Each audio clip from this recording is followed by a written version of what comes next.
Hi. I've had the most insane morning so far, and like the news is as insane. Welcome. It's ECM. It is the 6th of December, 2023. And I literally just sat down in my chair 10 minutes ago after reading all of your Patreon comments while I was running around in my car. So I have my list of prep because I knew where we were going to be. But we have very big breaking news that came just before we went on the air. We're going to get to that in a minute. I am ECM. This is Resistance Live. I'm coming to you, as always, from occupied Tongva territory here in Southern California. Today, for our visually challenged viewers, my hair is down. This doesn't happen very often these days. It's because I was awake at 3:30 this morning and actually washed it. And I am wearing a black V-neck t-shirt under a kind of chocolate covered cardigan sweater. I have pink skin, green eyes, dirty blonde hair, and I'm in my office with my big green plant and my lamp and my cushy chair behind me. And I'm so glad you're all here. It looks like we've got folks in from all over the country again. I just am kind of amazed. It's nice to see you all, and a few of you from overseas as well. Thanks for being here. Okay, so I was initially going to talk first about the fact that Trump basically said out loud last night in an interview with Sean Hannity that he's going to be a dictator. But let's start with the breaking news first, which is that Kevin McCarthy has quit. He is not going to be running for re-election next year. This is a really quite interesting thing, actually, not just because he's done and, he's really plainly had enough of the far right caucus and he doesn't want to be a part of what's happened anymore. And I think also the public humiliation of being ousted by Matt Gaetz and his lackeys has probably done him in. I do think it's a sign, once again, I said this yesterday, I'm going to say it again, of how the GOP is really nothing more than a personality cult any longer. It's not actually a functional party because, Kevin McCarthy has historically been seen for quite some time as the future of that party. And the fact that he's now out, a few short weeks after that entire speakership fiasco kind of says everything. So one of the things that folks may not be aware of is that Kevin McCarthy represents a district in Bakersfield, California. And Bakersfield is a very poor city. It's kind of I've actually stayed overnight there, believe it or not, on my way to take the kids to Sequoia National Park. It's in the center of California, in a what is predominantly an agricultural area. And Bakersfield itself has had a lot of criminal activity in recent years, notwithstanding the fact that it is really diverse. We actually had a great time staying there, although I know a lot of people seem to think that Bakersfield is sort of like a pit. But all this said, one of the things that's really interesting about him leaving is whether or not this is another opportunity for Democrats to pick up a seat. And the last time this came up, when he was sort of threatening to quit right around the time of the ouster, there were folks in my comments on Threads who gave me a lot of pushback about the fact that they'll never elect a Democrat from there. I'm not so sure. When we were in Bakersfield, this is just anecdotal, but when we were in Bakersfield, we had a bunch of conversations with Bakersfield residents of all ethnicities and diversities and a lot of folks who were very engaged in what was happening in downtown Bakersfield and this kind of revival. And I had an opportunity to have a few longer conversations with people while we were doing this rafting trip on the Kern River outside of Bakersfield. And I'll just tell you, I don't think Bakersfield is as conservative as people think it is. And I do think that as people have moved in and it's sort of transformed and their downtown is sort of going through a revival, it seems to be moving quite a bit more in the left-leaning end of things. So I'm not sure this is a solid red California district. It's one of the rare historically red California districts. But my bet is that if a dynamic candidate who was a Democrat stepped up and ran, particularly somebody younger, you would have a hard time holding that district for Republicans. So it's going to be very interesting to watch how this plays out. And I'm also just going to say, Gene's making a very good point here. There's a really strong union presence in Bakersfield. There's also a very strong United Farm Workers presence in Bakersfield, and not just undocumented folks. So I want people to also just be thinking about the fact that, demographics and dynamics change.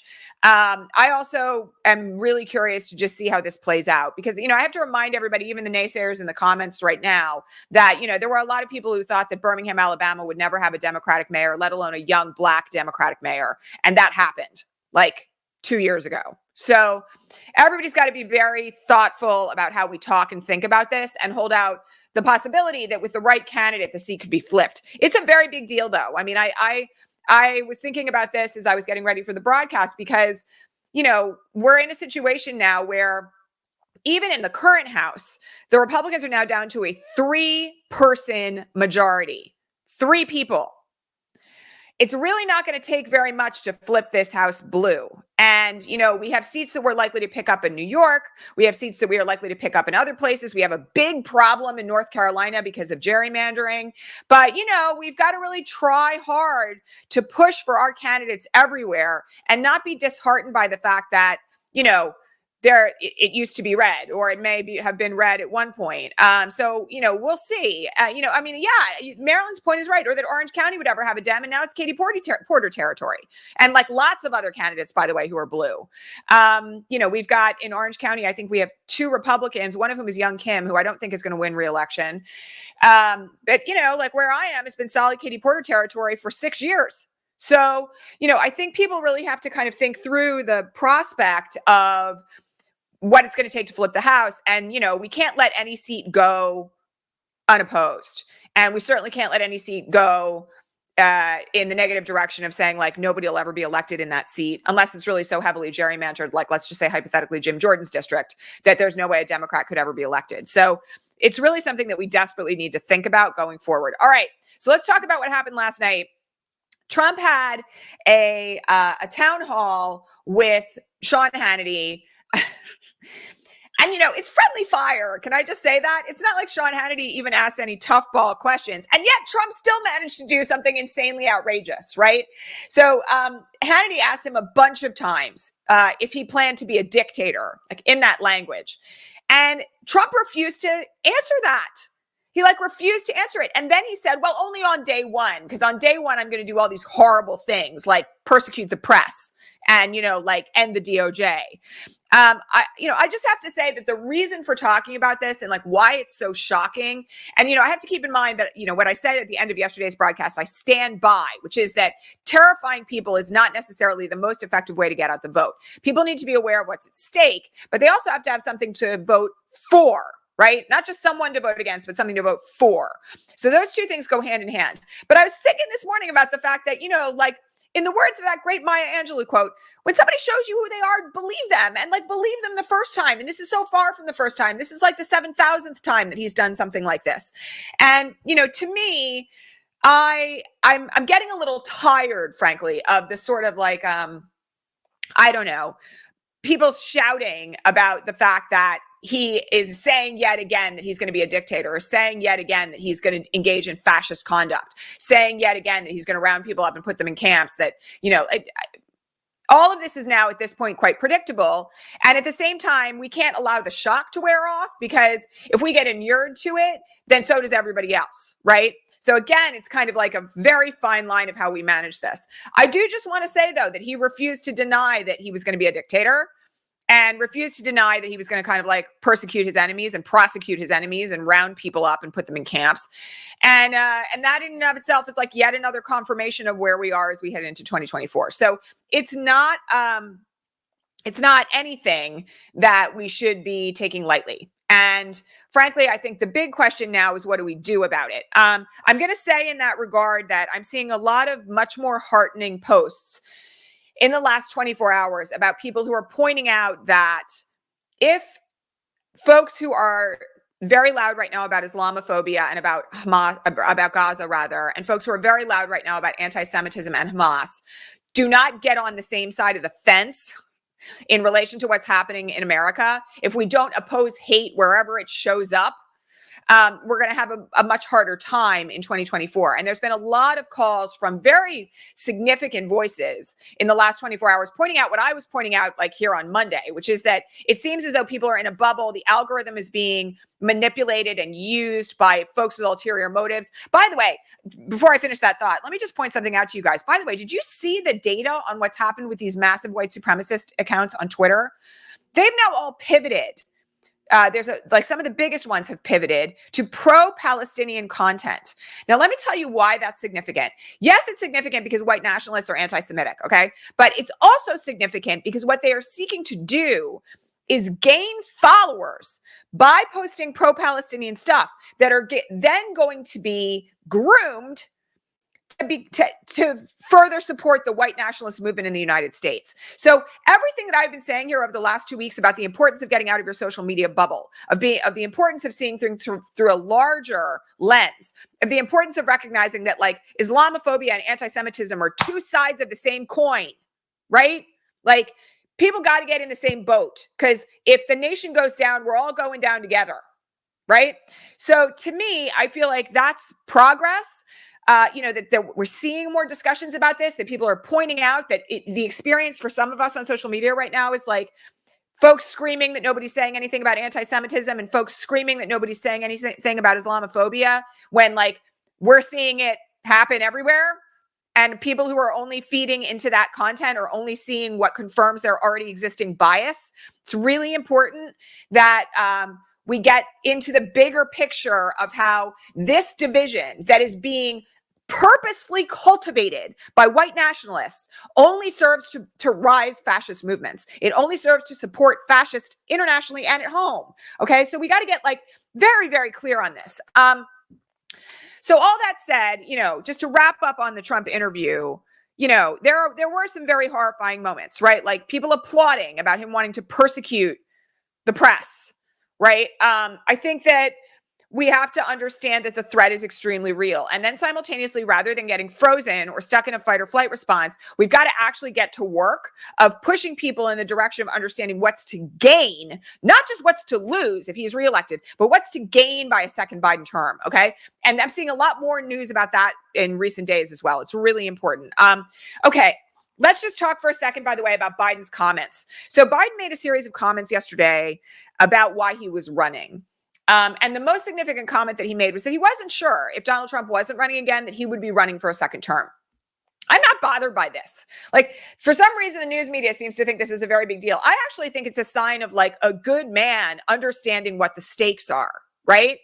I think he gets that it's all or nothing in this election. And he is the most likely candidate to be elected in 2024 for the Democrats. So it's sort of his national and, moral obligation to run again. I don't think there's any problem with this. And I don't want anybody making a big deal out of it or feeding it into the sort of like Biden's too old narrative or anything like that. I actually think it's a sign of a good public servant who really recognizes what's at stake. So, I was asked to comment on that. That's my two thoughts on that. I also just want to point out that he gave, if you have not yet listened to the clips of this that are circulating around on social media, he and Anderson Cooper did a very, I don't even know how to describe it, powerful interview on how grief informs what you do in life. Where Anderson Cooper was talking about the loss of his brother to suicide as a young man. And from that place asked Joe Biden about the loss of his wife and daughter in the car crash, and then the loss of Beau. And both of them are openly weeping on this podcast. But one of the points that Biden made about how he has continued to deal with the onslaught of grief is by committing to something bigger than himself and being of public service and making sure that he is focused on how he can do good in the world. It's an amazing interview. Like, I really encourage you to listen to it. Apart from anything else, it really very clearly sets the stakes of like the humanity of Joe Biden and the reasons why he's a good president. So I encourage people to seek that out. All right. Speaking of social media bubbles, I want to talk for a minute about the comments of Pramila Jayapal that were incredibly misread yesterday. Okay. So Representative Jayapal made a series of comments yesterday about the Hamas attacks. And then went on to make some comments about Israel's ongoing bombing of Gaza. Predictably, what the news media picked up on and reported and spewed, it was Anderson Cooper's podcast, spewed all over the place, were only the latter and not the former. Okay. So one of the things that's really key here, again, and I just have to beg this audience to seek out the full context of something that you may be seeing as a clickbaited quote on social media. All right. The statements by Pramila Jayapal that started that series of comments were about the fact that the attacks of Hamas were unforgivable, that the sexual violence that was perpetrated against Israeli women was a horror, and about the fact that the attacks of Hamas were straight terrorism. All right. Like, I'm paraphrasing what she said, but it was very strongly worded. And then she went on to talk about Israel's bombing of Gaza in the context of war crimes.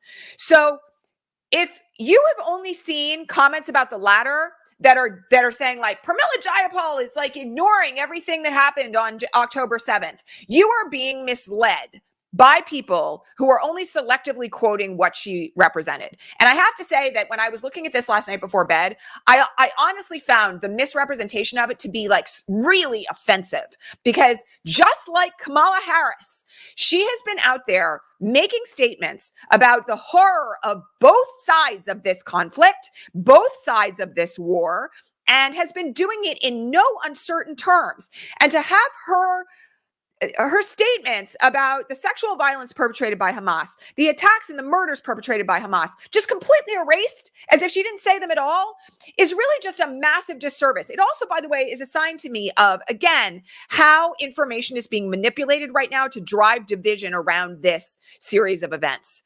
Because I would bet money that for folks who are in the bubble of everything is anti-Semitism, nobody's talking about sexual violence on October 7th, I would bet money that people who are in that information bubble have no idea that Pramila Jayapal condemned that conduct, condemned those attacks in no uncertain terms, in extremely strong language, because all they're getting fed by the algorithm is Pramila Jayapal is all in for like an end to the bombing of Gaza. It's really like, it's awful. There are politicians right now who are trying so hard to navigate the totality of these circumstances, to say that the attacks of Hamas were horrific and will never be countenanced, and simultaneously to point out that the murder of 15,000 Gazans, the bombing of like 8,000 children, you know, there are families in Gaza right now, all of their children have been killed, all of them, they're dead. To not acknowledge that that is also the reality of where we are is not doing a service to not just democracy here inside this country and the politicians who are seeing it on all sides, but also is really not giving credit to the folks who are out there talking about this from every angle. It's very disturbing. I mean, I would go so far as to say that, like, we really are in the middle of a very serious psyop at this point in terms of how information and disinformation is being weaponized, both against people of Jewish descent, people who support Israel, and people who support Gaza. It is, I mean, it's astonishing when you step back, as I do most of the time. I talked about this yesterday, and you see it all. From all perspectives, you see the 30,000 foot view. You see the totality of the comments that are being made. You actually seek out the comments that Kamala Harris has made and the comments that Pramila Jayapal has made, and you read the totality of what they've said, right? There's no mistaking the condemnation of the violence on both sides, right? So it's just so critically important at this point that that people look beyond the clickbait and they look beyond the headlines and they seek out the totality of what our leaders are saying, because our leaders are really doing a great job at actually talking about it from all angles. So I just plead with you, like I plead with you, if you see something that looks like it's a one sentence quote by someone and it's being weaponized to cause outrage or make you angry or damn a certain politician, go find the totality of what they said. Like, don't allow yourself to be manipulated in that way. It's just so critically important right now. All right. Okay. Somebody asked a question about whether Mike Johnson could be prosecuted for January 6th. Okay. I touched upon this a little bit on Monday because of, and a little bit yesterday even, because of all the breaking news out of Liz Cheney's book about Mike Johnson's direct role in, trying to overthrow the results of the 2020 election. Okay, so I have to remind you guys of something. Jack Smith's investigation is still ongoing. In fact, just yesterday, he filed a brief in front of Judge Chutkan's court that outlined some of the evidence that they are intending to present against Donald Trump when this case goes to trial on March 4th. And one of the things that was mentioned in these papers, in addition to the fact that, they're going to seek to introduce evidence that Trump was trying to undermine election results in 2012 and 2016 as well. That is what's called pattern and practice evidence under the federal rules of evidence. And I cited the rule to that yesterday when all of this was breaking. But one of the things that was in that brief that I think a lot of people missed, I didn't miss it, but a lot of people missed, is that there's a new unindicted co-conspirator identified by like unindicted co-conspirator number X in those papers. And in that instance, it's somebody affiliated with the Trump campaign. Okay. So we know he's got cooperation from a few people yet. We don't know exactly who, but I also just want people to remember like this very critical and important fact. All right. Jack Smith's investigation is incredibly wide ranging, and it did not stop when Donald Trump was indicted and that case landed in front of Judge Chutkan.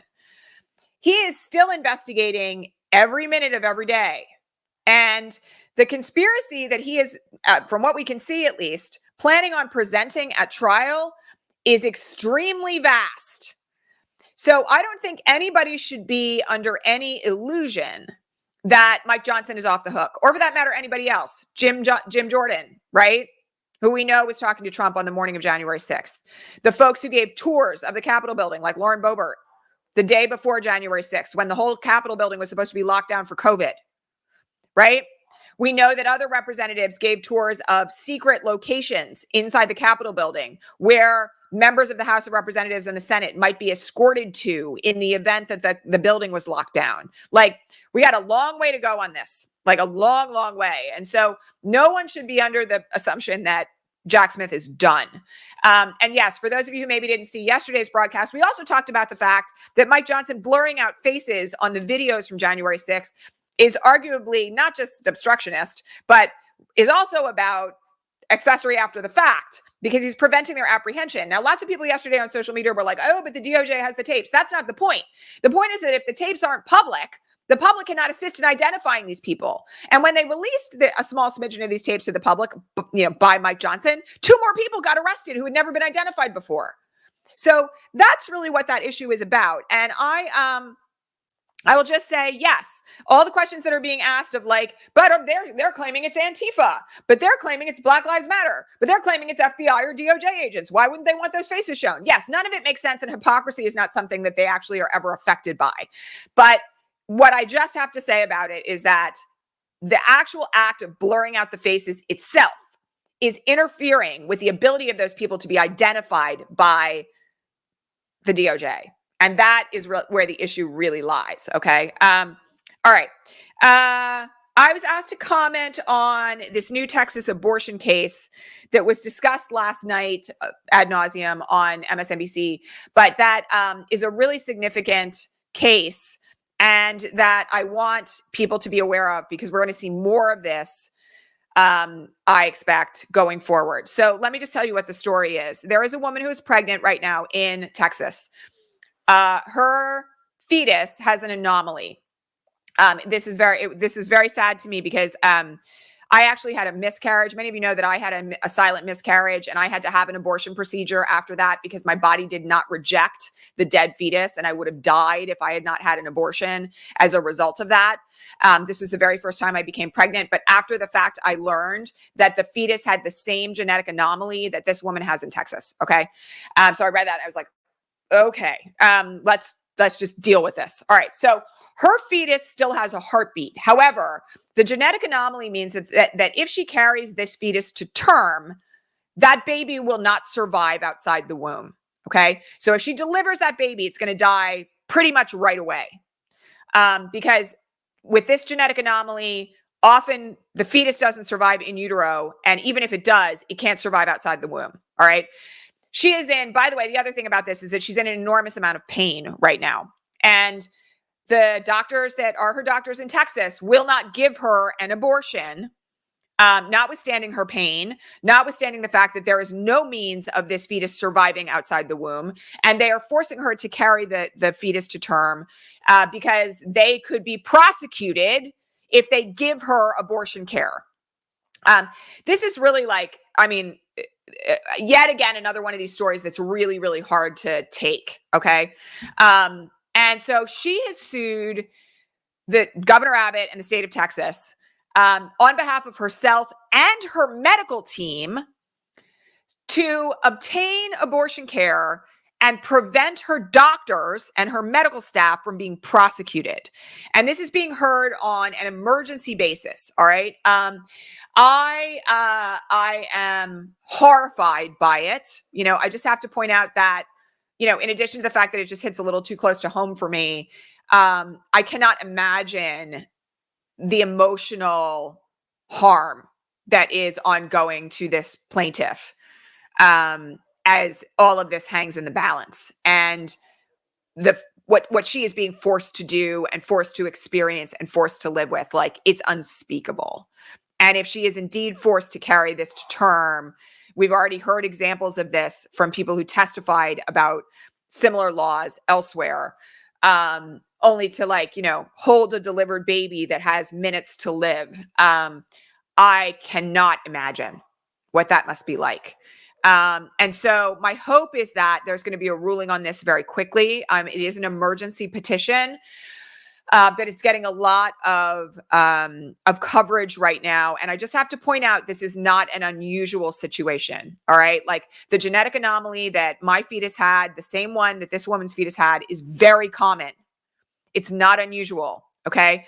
And it's something that, you know, ordinarily, if you have a miscarriage in the first trimester, is dealt with in the way that it was dealt with for me. I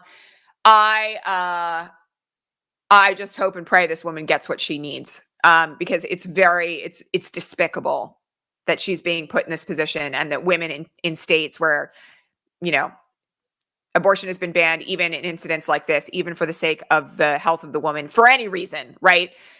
It's despicable. It's despicable. She's in Texas. So keep your eyes on that one, because it is getting a lot of play, and we'll have to see how it plays out. I mean, the benefit of it is that if she gets this, if she convinces a court that she deserves abortion care, and of course she does as a result of this, it will set a standard that will allow others to seek the same relief. So I really, at this point, just hope and pray that this woman gets what she needs. And, you know, I don't know. It's hard to talk about it without even crying. I mean, because the other thing is, you know, it's in the context, by the way. I mean, I can't say it again. Like, if I hadn't been able to get an abortion, I would be dead, right? Like, I literally had a dead fetus inside me that my body was not rejecting. And I was on the verge of sepsis by the time I had the abortion. And, you know, the idea that women's lives are supposed to be sacrificed, and our emotional health is supposed to be sacrificed, and we're supposed to, like, be forced to live through watching the death of babies within minutes of being delivered, because this country and these men think that they have a right to tell us what's the right thing for us, our bodies, and our medical care. It's so awful. It's just so awful. Like, I can't even speak to it. Anyhow. All right. Somebody asked a question about this Democratic donor who gave $250,000 to Nikki Haley. Okay. So I have to point out that, you know, not every Democratic donor is a good guy, right? I was as bothered by this as I know a lot of other people were. Fred Wellman was posting about it yesterday. And, you know, I don't think it's great. Okay. But the other thing that I'm just going to point out here is this is one billionaire giving $250,000 to Nikki Haley. It does not mean that the Democrats are underfunded. And it does not mean that they're going to have a funding crisis. Those of you who were here last week, heard me talk about the fact that we were told by the final October reporting that the Biden campaign is more flush now than, like, any presidential campaign has ever been at this point in the cycle. And also that Trump's campaign is down to like $3 million. So I don't think that we're in a place right now to, extrapolate from this particular set of circumstances. Yes, it's bothersome that he gave $250,000 to Nikki Haley, but do I think that it's emblematic or symbolic of some larger problem? No, I actually don't. And I think that, the other thing is billionaires stick with billionaires, so I don't really know why anybody's kind of surprised. Yeah, so that's that. I just want to say one thing to everybody in the comments who's talking about like DNC versus abortion. One of the things that you may not be aware of, and I talked about this at the time after Dobbs fell and the state abortion bans began to kind of fall like dominoes. One of the things people don't understand is that the way that these abortion bills are written is that if there has been a heartbeat, any procedure thereafter is considered an abortion under the law. All right. So like in my instance, there was a heartbeat before the fetus died inside me. And therefore, what I had to have happen in order to get that dead tissue out of me was an abortion under the current law. And that's one of the things that, people should just be like very aware of. And, I said it at the time when we were talking about Dobbs here, like the encroachment on other forms of healthcare for people who can get pregnant is very, very plain. We're marching down the path to no contraception. Josh Shapiro, the governor of Pennsylvania, was just tweeting about this yesterday about how he's going to sign into law a bill that provides that contraception is allowed to be accessed in the state of Pennsylvania no matter what. But we're really in a place where things are very, very dire. And DNCs aren't allowed because the DNC is an abortion. They're not allowed for women who would die without them. I would be dead if I lived in Texas, and that happened to me now, right? So it's just incredibly key to understand that, the other part of the problem here is that a lot of these lawmakers truly, truly do not understand the scope of what they're dealing with. There's another state yesterday, don't quote me on who it is, I blocked it out. They're putting in a 15-day abortion ban. You know how many women don't even know they've missed a period 15 days out? And, by the way, if it's calculated that way, you wouldn't have even missed a period, depending on how they do the math.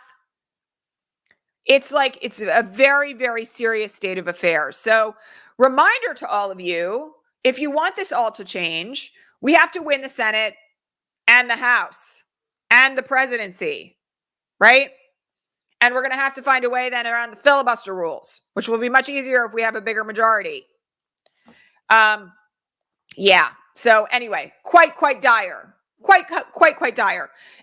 Sabine, I have not heard about Mike Pence being added to the witness list in the Georgia case, but I'm not bothered by that. I don't know if it'll be good or bad for him. We all know that Pence likes to carry water for Trump, but at the same time, my expectation is that he has been fairly frank about the statements that he made. His most recent interviews were pretty direct.